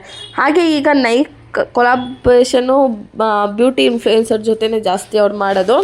ಯಾಕಂದರೆ ನೀವು ನೋಡಿ ಯಾರು ಬಂದು ಏನೋ ಒಂದು ಮೇಕಪ್ ಮಾಡ್ತಾರೆ, ಇದು ನೋಡಿ ಈ ಪ್ರಾಡಕ್ಟು ಚೆನ್ನಾಗಿದೆ, ವಾಟರ್ ಪ್ರೂಫು, ಕಣ್ಕಪ್ಪು, ಕಾಜಲೆಲ್ಲ ವಾಟರ್ ಪ್ರೂಫ್ ಇರುತ್ತೆ, ನೀವು ಹಾಕ್ಕೊಳ್ಳಿ, ನೀವು ನಂತರ ಚೆನ್ನಾಗಿ ಕಾಣ್ತೀರ ಅಂತೆಲ್ಲ ಬಂದು ಹೇಳೋದ್ರಿಂದ ಆಲ್ಮೋಸ್ಟ್ ಅವಳಿಗೊಂದು 100K ಫಾಲೋವರ್ಸ್ ಇದ್ದಾಗ ಅದರಲ್ಲಿ ಒಂದು 10,000 ಜನ ಅದು ಹೋಗ್ಬಿಟ್ಟು ಪರ್ಚೇಸ್ ಮಾಡ್ತಾರಲ್ಲ. ಬ್ಯೂಟಿ ಕಾನ್ಷಿಯಸ್ ತುಂಬ ಇರ್ತಾರಲ್ವ ಹುಡುಗಿ, ಸೊ ಹೋಗಿ ಪರ್ಚೇಸ್ ಮಾಡ್ತಾರೆ. ಹುಡುಗರು ಅಷ್ಟೇ, ಶೂಸ್ ಇರ್ಬೋದು, ವಾಚ್ ಇರ್ಬೋದು, ಇದನ್ನೆಲ್ಲ ಯಾರೋ ಬಂದುಬಿಟ್ಟು ಕೊಲಾಬ್ರೇಟ್ ಮಾಡಿದಾಗ ಚೆನ್ನಾಗಿದೆ ನಾನು ತೊಗೊಳ್ಳೋಣ ಅಂತ ತೊಗೋತಾರಲ್ಲ. ಸೊ ಇದನ್ನು ಡಿಜಿಟಲ್ ಮಾರ್ಕೆಟಿಂಗ್ ಟೂಲ್ ಅಂತ ಹೇಳೋವಂಥದ್ದು. ಏನು ಮಾರ್ಕೆಟಿಂಗ್ ಟೂಲ್ ಅಂದರೆ ಇದನ್ನೆಲ್ಲ ಯೂಸ್ ಮಾಡಿ. ಈಗ ಸರ್ಚ್ ಇಂಜಿನ್ ಆಪ್ಟಿಮೈಸೇಷನು, ನೀವೇನು ಸರ್ಚ್ ಮಾಡೋದು ಅಮೆಝಾನ್, ಫ್ಲಿಪ್ಕಾರ್ಟು ಟಾಪ್ 1ಅಲ್ಲಿ ಬರುತ್ತೆ ಆಯಿತಾ. ಸೊ ಅಲ್ಲಿ ಮಾರ್ಕೆಟಿಂಗ್ ಆಯಿತಾ. ನೆಕ್ಸ್ಟು ಸರ್ಚ್ ಇಂಜಿನ್ ಮಾರ್ಕೆಟಿಂಗು ಅಂದರೆ ನೀವು ದುಡ್ಡು ಕೊಟ್ಟು ಪ್ರಮೋಷನ್ ಮಾಡಿಸೋವಂಥದ್ದು. ಇವಾಗೆಲ್ಲ ನೀವು ನೋಡಿ, ನಾನು ನಿಮಗೆ ಹೇಳಿದ್ದೆ, ಫೋನ್ಪೇ ಮಾಡಿದ ತಕ್ಷಣ ನಿಮ್ಗೆ ಯಾವುದಾದ್ರೂ ಒಂದು ಅಡ್ವರ್ಟೈಸ್ಮೆಂಟ್ ಬರ್ತಿರುತ್ತೆ, ಎಲ್ಲ ಹೋದರೂ ಒಂದು ಅಡ್ವರ್ಟೈಸ್ಮೆಂಟ್ ಬರ್ತಿರುತ್ತೆ, ಇದನ್ನು ಪರ್ಚೇಸ್ ಮಾಡಿ ಯಾವುದಾದ್ರು. ಈಗ ಯೂಟ್ಯೂಬಲ್ಲೂ ಅಷ್ಟೇ, ನಾವು ನೋಡುವಾಗಲೇ ಏನಂತ ಸ್ವಿಗ್ಗಿದಿರ್ಬೋದು, ಎಮ್ಮಿ ಸರ್ಕಲ್ದಿರ್ಬೋದು, ಇದೆಲ್ಲ ಜಾಸ್ತಿ ಅವ್ರಿಗೆ ಅಡ್ವರ್ಟೈಸ್ ಬರ್ತಿರುತ್ತೆ. ಆಮೇಲೆ ಸೋಷಿಯಲ್ ಮೀಡಿಯಾ ಮಾರ್ಕೆಟಿಂಗು, ಈ ಇನ್ಸ್ಟಾಗ್ರಾಮ್ ಅವ್ರನ್ನ ಇಟ್ಕೊಂಡು ಆಟ ಆಡಿಸೋವಂಥದ್ದು. Next email marketing, influencer marketing. So ನಿಮ್ಗೇನಂದರೆ ನೋಟ್ಸ್ ಬೇಕಂದರೆ DM ಮಾಡಿ, ನೋಟ್ಸ್ ಒಂದ್ಸತಿ ಇಲ್ಲಿ ಯೂಟ್ಯೂಬ್ ವಿಡಿಯೋ ನೋಡಿ, ನೋಟ್ಸು ನಾನೇನು ಪ್ರಿಪೇರ್ ಮಾಡಿರ್ತೀನೋ ಅದನ್ನು ನೋಡಿದ್ರೆ ಕಂಪ್ಲೀಟ್ ಕಾನ್ಸೆಪ್ಟ್ ನಿಮಗೆ ಈಸಿಯಾಗಿ ಅರ್ಥ ಆಗುತ್ತೆ. ನೋಟ್ಸ್ ಏನಾದರೂ ಬೇಕು ಅಂದರೆ ಡಿಸ್ಕ್ರಿಪ್ಷನಲ್ಲಿ ಇನ್ಸ್ಟಾಗ್ರಾಮ್ ಐ ಡಿ ಇದೆ, ನನಗೆ ಇನ್ಸ್ಟಾದಲ್ಲಿ DM ಮಾಡಿ ನಾನು ನೋಟ್ಸನ್ನು ಸೆಂಡ್ ಮಾಡ್ತೀನಿ. ಇವಾಗ ನೆಕ್ಸ್ಟ್ ಕಾನ್ಸೆಪ್ಟು, ಇವಾಗ ನೆಕ್ಸ್ಟು ಗ್ರೋತ್ ಹ್ಯಾಕಿಂಗ್. ಇವಾಗ ಗ್ರೋ ಆಗಬೇಕಂದ್ರೆ ಯಾವ ಥರ ಹ್ಯಾಕ್ ಮಾಡಬೇಕು, ಹ್ಯಾಕ್ ಮಾಡೋದಂದರೆ ಸಿಸ್ಟಮ್ನ ಹ್ಯಾಕ್ ಮಾಡ್ತಾರಲ್ಲ ಆ ಥರ ಅಲ್ಲ. ಗ್ರೋತ್ ಹ್ಯಾಕಿಂಗ್ ಅಂದರೆ ನಾವು ಬೇಗ ಡೆವಲಪ್ ಆಗಿಬಿಡ್ಬೇಕು, ಚೆನ್ನಾಗಿ ನಮ್ಮ ಪ್ರಾಡಕ್ಟ್ ಎಲ್ಲರಿಗೂ ರೀಚ್ ಆಗಬೇಕಂದ್ರೆ ಯಾವ ಥರ ರ್ಯಾಪಿಡಾಗಿ ಗ್ರೋತ್ ಆಗಬೇಕು ಅನ್ನೋದು. Growth hacking is A marketing technique focused on rapid growth. ಇವ್ರ ಮೇನ್ ಇಂಟೆನ್ಷನ್ ಏನಂದರೆ ರ್ಯಾಪಿಡ್ ಗ್ರೋತ್, ತಕ್ಷಣ ಗ್ರೋ ಆಗಿಬಿಡ್ಬೇಕು. ಅದು ಹೇಗೆ ಗ್ರೋ ಆಗಬೇಕಂದ್ರೆ ಲೋ ಕಾಸ್ಟಲ್ಲಿ. ಅಂದರೆ ನಾನು ನಿಮಗೆ ಪ್ರೀವಿಯಸ್ಸಲ್ಲಿ ಹೇಳಿದೆ ಏನು ಗೊತ್ತಾ, ಜಾಸ್ತಿನ ನೀವು ಮ್ಯಾನುಫ್ಯಾಕ್ಚರ್ ಮಾಡೋಕ್ಕಿಂತ ಒಂದು ಮಿನಿ ವರ್ಷನ್ನ ಚಿಕ್ಕದಾಗಿ ಏನು ನೀವು ದೊಡ್ಡದಾಗಿ ಮಾಡ್ಬೇಕಂತಿದ್ದೆ ಮಿನಿ ವರ್ಷನ್ನ ಮ್ಯಾನುಫ್ಯಾಕ್ಚರ್ ಮಾಡಿ ಅದನ್ನು ಕಸ್ಟಮರ್ಸ್ ಕಡೆ ಕೊಟ್ಟು ಅವ್ರ ಕಡೆಯಿಂದ ಫೀಡ್ಬ್ಯಾಕ್ ಎಲ್ಲ ತೊಗೊಂಡು ನಿಮ್ಗೇನಾದರೂ ಓಕೆ ಆದರೆ ಆಮೇಲೆ ಮ್ಯಾನುಫ್ಯಾಕ್ಚರ್ ಮಾಡಬೇಕಲ್ಲ. ಸೊ ಇದು ಹಾಗೇ ಇವ್ರ ಮೇನ್ ಏನಂದರೆ ಅನಲೈಸ್ ಮಾಡೋದು ಮತ್ತು ಯೂಸರ್ಸ್ ಬಿಹೇವಿಯರ್ ಹೇಗಿದೆ ನಮ್ಮ ಪ್ರಾಡಕ್ಟ್ನ ಯೂಸ್ ಮಾಡಿ, ಮತ್ತು ಯಾವ ಥರ ಫೀಡ್ಬ್ಯಾಕ್ ಸಿಗ್ತಾ ಇದೆ ಅನ್ನೋದನ್ನು ನೋಡಬೇಕು. ಮತ್ತು ಯಾವ ಥರ ಫೋಕಸ್ ಮಾಡಬೇಕು ಅಂದರೆ ಚೀಪಾಗಿರಬೇಕು ಪ್ರಾಡಕ್ಟು, ಮತ್ತು ತುಂಬ ಎಫೆಕ್ಟಿವ್ ಆಗಿರಬೇಕು. ಯಾಕಂದರೆ ಅಂಥದ್ದೇ ಜನ ಪರ್ಚೇಸ್ ಮಾಡೋದು, ಕಮ್ಮಿ ರೇಟ್ ಇರಬೇಕು ಮತ್ತು ಎಫೆಕ್ಟಿವ್ ಆಗಿರಬೇಕು. ಆಮೇಲೆ ಈ ಪ್ರಾಡಕ್ಟ್ನ ಕೊಟ್ಟು ನಿಮ್ಮ ಫ್ರೆಂಡ್ಸ್ಗಳ ಜೊತೆ ಶೇರ್ ಮಾಡಿ ನಿಮ್ಮ ಒಪಿನಿಯನ್ನ ಇವಾಗ ನೀವು ನೋಡಿರ್ತೀರ ಅನಿಸುತ್ತೆ, ಮನೇಲೇ ಏನಾದರೂ ಒಂದು ಐಟಮ್ ತೊಗೊಬಂದಿರ್ತಾರೆ ಹೊಸ ಅಂಗಡಿಗೆ ಹೋಗ್ಬಿಟ್ಟು, ಇನ್ ಕೇಸ್ ಏನಾದರೂ ಚೆನ್ನಾಗಿದ್ಬಿಟ್ಟೆ ಇಡೀ ಊರವ್ರಿಗೆಲ್ಲ ಹೇಳ್ಕೊಬಿಡ್ತಾರೆ ಇದು ಚೆನ್ನಾಗಿದೆ ಅಂತ. ಸೊ ಏನಂದರೆ ಮೌತ್ ಟು ಮೌತ್ ಮಾರ್ಕೆಟಿಂಗ್ ಇದು, ಒಬ್ಬರ ಬಾಯಿಂದ ಇನ್ನೊಬ್ಬರ ಬಾಯಿಗೆ ಹೋಗೋ ಅಂಥದ್ದು. ಸೊ ಇದೆಲ್ಲ ನಿಮಗೆ ಗ್ರೋತ್ ಹ್ಯಾಕಿಂಗ್. ಏನಾದರೂ ಬೆಳಿಬೇಕು ಅಂತಂದರೆ ಇವಾಗ ನೋಡಿ, ಫಾರ್ ಎಕ್ಸಾಂಪಲು ಒಂದು ಆಯಿಲ್ ಡಬ್ಬ, ಒಂದು 5 kg ಆಯಿಲ್ ತೊಗೊಂಡ್ರೆ ಅದ್ರ ಜೊತೆ ಒಂದು ಬಟ್ಲು ಫ್ರೀ ಬರುತ್ತೆ. ಸೊ ಇದನ್ನು ಒಂದು ಕಂಪನಿ ಸ್ಟ್ರಾಟಜಿ ಮಾಡುವಾಗ ಇವು ಏನು ಅನ್ಕೋತಾರೆ, ಎಲ್ಲ ಆಯಿಲು ಆಲ್ಮೋಸ್ಟ್ ಸೇಮ್ ರೇಟ್ ಇದೆ, ನಾನು ಈ ಆಯಿಲ್ ತೊಗೊಂಡೆ ನಂಗೆ ಒಂದು ಬಟ್ಲು ಬರುತ್ತೆ ಅಂತ ಅವ್ರು ತೊಗೋತಾರೆ. ಏನಾದರೂ ಆ ಬಟ್ಲು ಚೆನ್ನಾಗಿದ್ಬಿಟ್ಟು ಅಂತೂ ಎಲ್ಲರಿಗೂ ನೋಡು ಬಟ್ಲು ಬಂದಿದೆ, ಬಟ್ಲು ಮನೆಗೆ ಯಾವ ನೆಂಟು ಬಂದು ಸಾಕು ಅದೇ ಬಟ್ಲನ್ನ ತೋರಿಸ್ತಾರೆ. ಓಕೆನಾ, ಇದು ಗ್ರೋತ್ ಹ್ಯಾಕಿಂಗ್. ಇವಾಗ ನೆಕ್ಸ್ಟ್ ಕಾನ್ಸೆಪ್ಟ್ ಏನಿದೆ, payment gateways and logistic in digital business. Payment gateway ಅಂದರೆ ಟೆಕ್ನಾಲಜಿ ಏನು ಮಾಡುತ್ತೆ ಪ್ರತಿಯೊಂದು ಬಿಸ್ನೆಸ್ನ ಅಂದರೆ ಆನ್ಲೈನ್ ಪೇಮೆಂಟನ್ನ ಸೇಫ್ಟಿಯಾಗಿ ಸೆಕ್ಯೂರ್ ಆಗಿ ಆಗೋ ಥರ ಟೆಕ್ನಾಲಜಿ ಹೆಲ್ಪ್ ಮಾಡುತ್ತೆ. ಇವಾಗ ಫಾರ್ ಎಕ್ಸಾಂಪಲ್ ನೀವು ಅಮೆಝಾನಲ್ಲಿ ಏನಾದರೂ ಆನ್ಲೈನ್ ಪೇಮೆಂಟ್ ಅಂತ ಆಪ್ಷನ್ ಕೊಟ್ಟಿದ ತಕ್ಷಣ ನಿಮ್ಗೇನಾಗುತ್ತೆ, ಅದು ಕ್ಲಿಕ್ ಮಾಡಿದ ತಕ್ಷಣ ಫೋನ್ಪೇ ಇಲ್ಲ ಗೂಗಲ್ ಪೇಗೆ ಹೋಗಿಬಿಡುತ್ತೆ ಅಲ್ವಾ. ಅಂದರೆ ಯಾವುದೇ ರೀತಿ ಡಿಲೇನೂ ಆಗೋಲ್ಲ, ಮತ್ತು ನೀವು ಓಪನ್ ಮಾಡಿದ ತಕ್ಷಣ ಇನ್ನೊಬ್ಬ ಯಾರೋ ನಿಮ್ಮ ಅಕೌಂಟನ್ನು ಆಪ್ರೇಟ್ ಮಾಡೋದಕ್ಕೂ ಆಗೋಲ್ಲ. ಸೊ ಸೇಫ್ಟಿಯಾಗಿ ಸೆಕ್ಯೂರ್ಡಾಗಿರುತ್ತೆ ನಿಮಗೆ. ಎಲ್ಲ ಥರ ಆಪ್ಷನ್ನು ಸಿಗುತ್ತೆ ಅಲ್ವಾ. ಲೈಕ್ ನಿಮಗೆ ಡೆಬಿಟ್ ಕಾರ್ಡ್ ಇಲ್ಲ ಕ್ರೆಡಿಟ್ ಕಾರ್ಡ್ ಆಪ್ಷನ್ ಇರ್ಬೋದು, ನೆಟ್ ಬ್ಯಾಂಕಿಂಗು, UPI, ವ್ಯಾಲೆಟು, ಇಲ್ಲ ಅದರ್ ಮೆಥಡ್ಸು, ಇದಿಷ್ಟನ್ನು ಆಪ್ಷನ್ ಕೊಡುತ್ತೆ. ಸೊ ಇದನ್ನು ಮಾಡೋದ್ರಿಂದ ಏನಂದರೆ ನಿಮ್ಮ ಡೇಟಾನು ಸೆಕ್ಯೂರ್ಡ್ ಆಗಿರುತ್ತೆ, ಯಾವುದೇ ರೀತಿ ಫ್ರಾಡ್ಸು ಆಗೋಲ್ಲ. ಇವತ್ತಿನವರೆಗೂ ನೀವೇನಾದರೂ ಆನ್ಲೈನ್ ಪೇಮೆಂಟ್ ಮಾಡಿದಾಗ ಫ್ರಾಡ್ ಆಗಿದೆಯಾ, ನೀವೇನೋ ಒಂದು 500 ರೂಪೀಸಿಗೆ ಪೇ ಮಾಡಿದ ತಕ್ಷಣ ನಿಮ್ಮ ಅಕೌಂಟ್ ಡೀಟೇಲ್ಸ್ ಎಲ್ಲ ಯಾವನಿಗೋ ಗೊತ್ತಾಗಿ ಅವನ್ನೆಲ್ಲ ನಿಮ್ಮ ಅಕೌಂಟನ್ನು ಹ್ಯಾಕ್ ಮಾಡಿದಾನ, ಇಲ್ಲ ಅಲ್ವಾ. ಸೊ ಹಾಗೆಯೇ ಏನಾಗುತ್ತೆ ಅಂದರೆ ನಿಮ್ಮ ಡೇಟಾ ಸೆಕ್ಯೂರ್ಡ್ ಆಗಿರುತ್ತೆ, ಮತ್ತು ಯಾವುದೇ ರೀತಿ ಫ್ರಾಡ್ ಆಗ್ದಂಗೆ ನೋಡ್ಕೊಳ್ಳುತ್ತೆ. ಮತ್ತು ನಿಮಗೆ ಮಲ್ಟಿಪಲ್ ಪೇಮೆಂಟ್ ಆಪ್ಷನ್ ಇರುತ್ತೆ. ಅಂದರೆ ಇವಾಗ ಹೇಳಿದೆ, ಕಾರ್ಡ್ ಪೇಮೆಂಟು, ಕ್ರೆಡಿಟ್ ಕಾರ್ಡದ್ದು ಆಗಲಿ ಡೆಬಿಟ್ ಕಾರ್ಡ್ ಆಗಲಿ, ಇಲ್ಲ ಯು ಪಿ ಐ ಅಂದರೆ ನಿಮಗೆ ಸ್ಕ್ಯಾನರ್ನ ಕೊಡುತ್ತೆ. ಒಂದು ನೀವು ಸ್ಕ್ಯಾನ್ ಅದು ಮಾಡ್ಕೋಬೋದು, ಇಲ್ಲಾಂದರೆ ನಿಮ್ಮ UPI ID ಮೆನ್ಷನ್ ಮಾಡಿ ಡೈರೆಕ್ಟ್ ಫೋನ್ಪೇಗೆ ನೋಟಿಫಿಕೇಷನ್ ಹೋಗುತ್ತೆ, ಅಲ್ಲಿ ಹೋಗ್ಬಿಟ್ಟು ಪೇಮೆಂಟ್ ಕೂಡ ಮಾಡ್ಬೋದು. ಆಮೇಲೆ ವ್ಯಾಲೆಟ್ ಮೂಲಕನೂ ಪೇಮೆಂಟ್ ಮಾಡ್ಬೋದು. ಮತ್ತು ನೆಟ್ ಬ್ಯಾಂಕಿಂಗ್ ಅಂದರೆ ನಿಮಗೆ ಯೂಸರ್ ID ಪಾಸ್ವರ್ಡ್ ಬೇಕಾಗುತ್ತೆ. ಸೊ ಅದರಿಂದ ಪೇಮೆಂಟ್ ಮಾಡ್ಬೋದು. ಅಂದರೆ ವಿತಿನ್ ಅ ಸೆಕೆಂಡ್ ಏನಾಗುತ್ತೆ ಅಂದರೆ ನಿಮ್ಮ ಅಕೌಂಟಿಂದ ಅಮೌಂಟು ಡಿಡಕ್ಟ್ ಆಗುತ್ತೆ, ಯಾವುದೇ ರೀತಿ ಫ್ರಾಡ್ ಆಗೋದಿಲ್ಲ. ಮತ್ತು ಕಂಪ್ಲೀಟ್ ಕಾಮರ್ಸ್ ಪ್ಲ್ಯಾಟ್ಫಾರ್ಮ್ ಹೇಗಾಗಿದೆ ಅಂದರೆ ಇದು ಆನ್ಲೈನ್ ಪೇಮೆಂಟ್ ತುಂಬ ಸ್ಮೂತಾಗಿ ಓಡ್ತಾ ಇದೆ. ಅಂದರೆ ಅದೇ ಆಫ್ಲೈನ್ ಪೇಮೆಂಟ್ ಅಂದರೆ ನೀವು ಹೋಗಿರ್ತೀರ 525 ಆಗಿರುತ್ತೆ, ಅವನ ಹತ್ರ 5 ರೂಪೀಸ್ ಚೇಂಜ್ ಇರಲ್ಲ. ಅದೇ ಆನ್ಲೈನ್ ಪೇಮೆಂಟ್ ಅಂದರೆ ಈಸಿಯಾಗಿ ಪೇ ಮಾಡಿಬಿಡ್ಬೋದು. ಸೊ ಯಾವುದೇ ರೀತಿ ಫ್ರಾಡ್ ಆಗಿಲ್ಲ ಅಂದರೆ ಜನ ಏನು ಮಾಡ್ತಾರೆ, ಇನ್ನೂ ಜಾಸ್ತಿ ಶಾಪಿಂಗ್ ಮಾಡ್ತಾರೆ. ಸೊ ಇದು payment gateways. Next logistics in digital market. Logistics ಅಂತ ಅಂದರೆ ಇವಾಗ ನಿಮಗೆ ಒಂದು ಐಟಮು ಇನ್ನೊಂದು ಕಡೆಗೆ ಬರಬೇಕು, ಓಕೆನಾ. ಈಗ ಡೆಲ್ಲಿಲಿ ಇರುತ್ತೆ, ಆ ಐಟಮು ನಮಗೆ ಬರಬೇಕು ಅಂದರೆ ಡೈರೆಕ್ಟಾಗಿ ನಿಮ್ಮ ಮನೆಗೆ ಬರಲ್ಲ, ಒಂದು ಕಡೆ ಹೋಗುತ್ತದು, ವೇರ್ ಹೌಸಿಗೆ ಹೋಗುತ್ತೆ. ಅಲ್ಲಿ ಏನಂದರೆ ಪ್ರಾಪರಾಗಿ ಮ್ಯಾನೇಜ್ ಮಾಡಬೇಕು, ಪ್ಲ್ಯಾನ್ ಮಾಡಬೇಕು. ಮತ್ತು ಎಷ್ಟು ಜನ ಈ ಆರ್ಡರ್ನ ಇವಾಗ ನೋಡಿ, ನಿಮ್ಮ ಈಗ ಬೆಂಗಳೂರಲ್ಲೇ ಒಂದು 10,000 ಮೆಂಬರ್ಸು ಸೇಮ್ ಕಲರ್ ಟಾಪನ್ನು ಆರ್ಡರ್ ಮಾಡಿರ್ತಾರೆ ಅಂದ್ಕೊಳ್ಳಿ. ಸೊ ಆ ಟಾಪ್ಸ್ ಎಲ್ಲ ಎಲ್ಲಿಂದ ಬಂದಿರುತ್ತೆ, ನಮಗೆ ಇನ್ನೊಂದು ಡಿಸ್ಟಿಕ್ಕಿಂದನೋ ಇನ್ನೊಂದು ಸ್ಟೇಟಿಂದ ಬಂದಿರುತ್ತೆ. ಅದೆಲ್ಲ ತೊಗೊಂಡು ಹೋಗ್ಬಿಟ್ಟು ಒಂದು ವೇರ್ ಹೌಸಲ್ಲಿ ಹಾಕಿರ್ತಾರೆ. ಸೊ ಅಲ್ಲಿಂದ ಏನು ಮಾಡ್ತಾರೆ, ಪ್ರಾಪರಾಗಿ ಡಿವೈಡ್ ಮಾಡಿ ಟೈಮ್ಲಿ ಡೆಲಿವರ್ ಆಗಬೇಕು, ಫಾಸ್ಟ್ ಡೆಲಿವರ್ ಆಗಬೇಕಲ್ವಾ. ಸೊ ಅದಕ್ಕೆ ಎಲ್ಲ ಕರೆಕ್ಟಾಗಿ ಆಗೋ ಹಾಗೆ ಮೇಂಟೈನ್ ಮಾಡ್ತಾರೆ. ಇವಾಗ ನಮ್ಮ ಅಮೆಝಾನ್ ಫ್ಲಿಪ್ಕಾರ್ಟ್ ಅಂತೂ ಸಖತ್ತಾಗಿ ಮ್ಯಾನೇಜ್ ಮಾಡ್ತಿದ್ದಾರೆ. ಯಾವುದೇ ರೀತಿ ಪ್ಯಾಕಿಂಗಲ್ಲೂ ಸಹ ನಿಮ್ಗೆ ಯಾವುದೇ ರೀತಿ ಡ್ಯಾಮೇಜ್ ಆಗಿರಲ್ಲ, ಅಷ್ಟು ಕ್ಲೀನಾಗಿ ಪ್ರಾಡಕ್ಟ್ಸ್ ಇರುತ್ತೆ. ಇವಾಗ ನೀವು ಆರ್ಡರ್ ಮತ್ತು ಈಸಿಯಾಗಿ ಟ್ರ್ಯಾಕ್ ಮಾಡ್ಬೋದು ನೀವು. ಇವಾಗ ನೋಡಿ, ಇವತ್ತು ನೀವು ಆರ್ಡರ್ ಮಾಡಿದ್ರೆ ಅಂದರೆ 7 ಡೇಸ್ ಒಳಗಡೆ ನಿಮಗೆ ಡೆಲಿವರ್ ಆಗುತ್ತೆ. ಸೊ ಡೆಲಿವರ್ ಆಗುತ್ತೆ ಅಂದರೆ ನಿಮ್ಗೆ ಅಲ್ಲಿ ತೋರಿಸ್ತಾ ಇರುತ್ತೆ ಎಲ್ಲಿದೆ ಪ್ರಾಡಕ್ಟು, ಆ ಪ್ಲೇಸಿಂದ ಇನ್ನೊಂದು ಪ್ಲೇಸಿಗೆ ಹೋಗಿದೆಯಾ, ಪ್ರತಿಯೊಂದು ನೀವು ಟ್ರ್ಯಾಕ್ ಮಾಡ್ಬೋದು. ಇವಾಗ ಓಲಾ ಊಬರು ಅಷ್ಟೇ, ನೀವು ನೋಡಿರ್ತೀರ ಅನಿಸುತ್ತೆ. ಓಲಾ ಏನಾದರೂ ಅವ್ರು ನಮ್ಮ ರಿಕ್ವೆಸ್ಟ್ ಏನಾದರೂ ಆಕ್ಸೆಪ್ಟ್ ಮಾಡಿದ ತಕ್ಷಣ ಅವ್ರು ಯಾವ ಮೂಲೆಯಲ್ಲಿದ್ದಾರೆ ಅಂತಲೂ ನಮಗೆ ಗೊತ್ತಾಗುತ್ತೆ, ನಾವೆಲ್ಲಿದ್ದೀವಿ ಅಂತಲೂ ನಮಗೆ ಈಸಿಯಾಗಿ ಗೊತ್ತಾಗುತ್ತೆ. ಆ್ಯಂಡ್ ಸ್ವಿಗ್ಗಿ ಝೊಮ್ಯಾಟೊನಲ್ಲಿ ಕೂಡ ಅಷ್ಟೇ,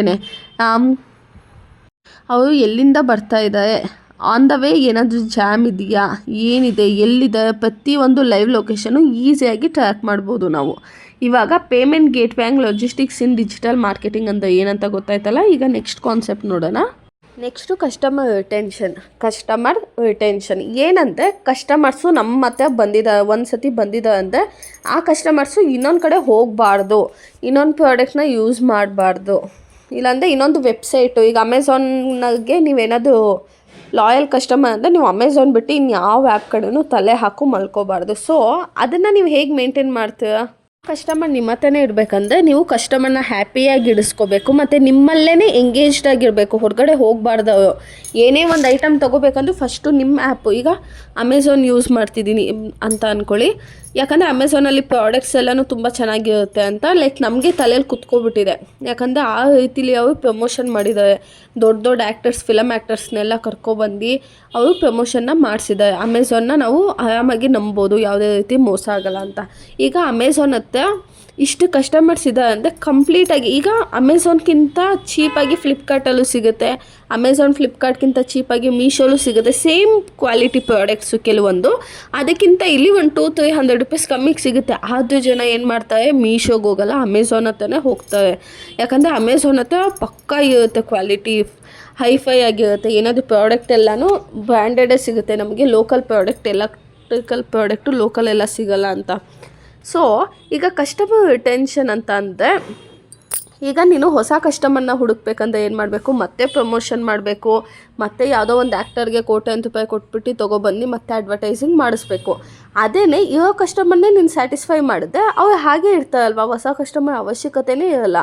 ಆಲ್ರೆಡಿ ನಿನ್ನ ಹತ್ರ ಇರೋ ಕಸ್ಟಮರ್ ಚೆನ್ನಾಗಿ ದುಡ್ಡಿರೋವೇ ನಿನ್ನ ಹತ್ರ ಬಂದಿರೋದು. ಸೊ ಯಾವುದೇ ಕಾರಣಕ್ಕೂ ಅವ್ರು ಹೋಗಲ್ಲ. ಸೊ ಅವಾಗ ಏನು ಮಾಡಬೇಕಂದ್ರೆ ನೀವು ಕ್ವಾಲಿಟಿ ಪ್ರಾಡಕ್ಟ್ಸ್ನ ಕೊಡಬೇಕು, ಹೈ ಕ್ವಾಲಿಟಿ ಪ್ರಾಡಕ್ಟ್ಸ್ನ ಕೊಡಬೇಕು, ಆಯಿತಾ. ಜನ ಅಲ್ಲಿ ನಿಮ್ಮ ಹತ್ರ ಬಂದಿರೋದು ದುಡ್ಡು ಕಮ್ಮಿ ಅಂತ ಅಲ್ಲ ಬಂದಿರೋದು, ಕ್ವಾಲಿಟಿ ಚೆನ್ನಾಗಿದೆ ಅಂತ ತಾನೇ ನಿಮ್ಮ ಹತ್ರ ಇರೋದು. ಇವಾಗ ನೀವು ಹೋಟ್ಲಿಗೆ ಹೋಗಿರ್ತೀರ ಅಂದ್ಕೊಳ್ಳಿ, ₹20ಗೆ 2 ಇಡ್ಲಿ, ಸೊ ಚೆನ್ನಾಗಿರುತ್ತೆ, ಹೋಗ್ತೀರ, ತಿಂತೀರ, ಬರ್ತೀರ.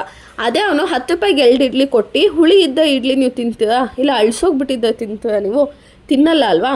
ಸೊ ಅದಕ್ಕೇ ಈಗ ಆಲ್ರೆಡಿ ಇದಾದ ಕಸ್ಟಮರ್ಸ್ ಅಂದರೆ ಅವ್ರಿಗೆ ಒಳ್ಳೆ ಕ್ವಾಲಿಟಿ ಕೊಡಬೇಕು. ಆಮೇಲೆ ನೆಕ್ಸ್ಟ್ ಏನು ಮಾಡಬೇಕು ಅಂದರೆ, ಇವಾಗ ನಿಮಗೆ ಅಮೆಝಾನ್, ಫ್ಲಿಪ್ಕಾರ್ಟು, ಮೀಶೋ, ಮಿಂತ್ರಾ ಇವ್ರ ಹತ್ರ ಎಲ್ಲ ನಮ್ಮ ಡೇಟಾ ಇದೆ, ನಾವು ಯಾವ ಥರ ಬಟ್ಟೆ ಹಾಕ್ಕೊಳ್ತೀವಿ ಏನು ಅನ್ನೋದೆಲ್ಲ ಅವ್ರಿಗೆ ಐಡಿಯಾ ಇದೆ ಅಲ್ವಾ. ಸೊ ಕಂಪ್ಲೀಟಾಗಿ ರೆಕಮೆಂಡ್ ಮಾಡ್ತಾ ಇರಬೇಕು. ಹೊಸದೇನಾದರೂ ಡಿಸೈನ್ಸ್ ಬಂದರೆ ಕೊಡೋದಿರ್ಬೋದು, ಇಲ್ಲಾಂದರೆ ಆಫರ್ಸು, ನೀವು ಯಾವುದೋ ಒಂದು ಕಾರ್ಟಲ್ಲಿ ಎಸ್ತಿರ್ತೀರ ಅಂದ್ಕೊಳ್ಳಿ ಬಟ್ಟೆ, ಅದ್ರ ಮೇಲೆ 5% ಆಫರ್ ಕೊಡ್ತೀವಿ, ಬನ್ನಿ ಬಟ್ಟೆ ತೊಗೊಳ್ಳಿ ಅನ್ನೋದು, ಈ ಥರ ಆಫರ್ಸ್ ಕೊಡ್ತಾ ಇರಬೇಕು. ಆಮೇಲೆ ರಿವಾರ್ಡ್ಸ್ ನೋಡಿರ್ತೀರ ಅನಿಸುತ್ತೆ, ಏನಾದರೂ ಒಂದು ಪರ್ಚೇಸ್ ಮಾಡಿದ ತಕ್ಷಣ ರಿವಾರ್ಡ್ ಬರುತ್ತೆ ನಿಮಗೆ, ಅದನ್ನ ಇಟ್ಕೊಂಡು ನೀವೇನಾದರೂ ಮಾಡ್ಬೋದು. ಸೊ ರಿವಾರ್ಡ್ ಕೊಡೋದಿರ್ಬೋದು. ಇನ್ ಕೇಸ್ ಯಾವುದೋ ಒಂದು ಬಟ್ಟೆ ತೊಗೊಂಡಿರ್ತಾರೆ, ಅವ್ರಿಗೆ ಇಷ್ಟ ಆಗಲ್ಲ, ರಿಟರ್ನ್ ಹಾಕ್ತಾರಲ್ವಾ.